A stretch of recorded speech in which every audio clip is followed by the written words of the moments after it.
You didn't search for lust, but it found you, in your Explore feed, in that DM, in your late-night loneliness. And the worst part, it felt normal. That's the trap. Here are 5 spiritual entry points most believers overlook, and how to expose them before they take root. Number 1, normalized culture desensitizes you. It's just a show. It's just a reel. It's not that bad. You've heard it. Maybe you've said it. But the truth is, culture doesn't introduce lust by shock. It trains you through tolerance. What once would have convicted you now barely gets a blink. You scroll past content that used to bother your spirit. Now it just blends in. And that's the enemy's strategy. Normalize what should be resisted until it feels harmless.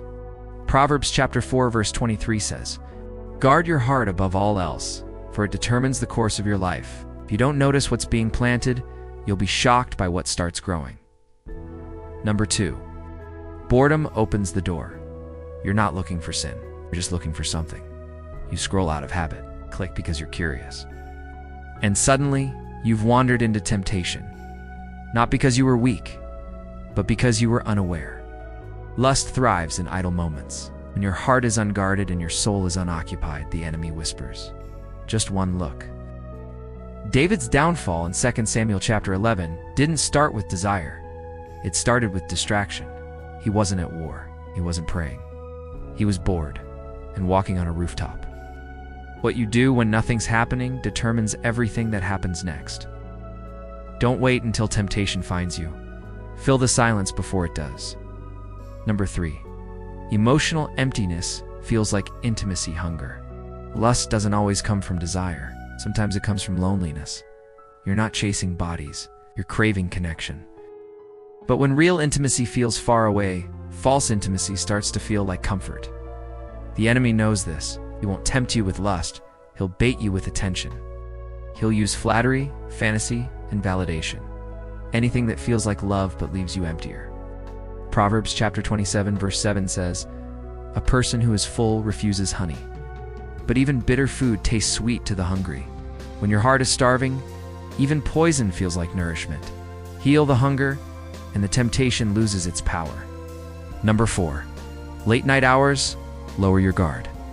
There's something about nighttime. The world gets quiet, but the mind gets loud. Thoughts start to wander, boundaries start to blur. Temptation doesn't just visit at night, it waits for it.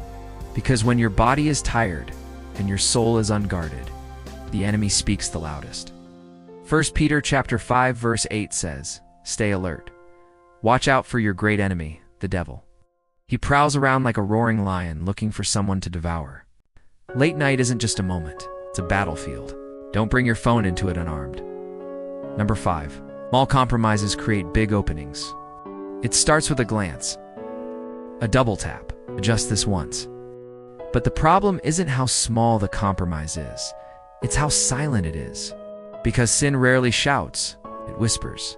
It slides in through small allowances until one moment of whatever becomes a habit of why not. Galatians chapter 5 verse 9 warns, "A little yeast leavens the whole batch of dough." You don't fall into bondage overnight, you drift. One small step at a time, till it's time to wake up and step back into freedom. Here's the truth. If the enemy found a way in, God has already made a way out. 1 Corinthians chapter 10 verse 13 says, "He will not let you be tempted beyond what you can bear. But when you are tempted, he will also provide a way out." So yes, lust can slip in unnoticed. But it can be cast out on purpose. Confess it. Close the doors. Guard the gates, because what you let in will grow. But what you expose to the light loses its power.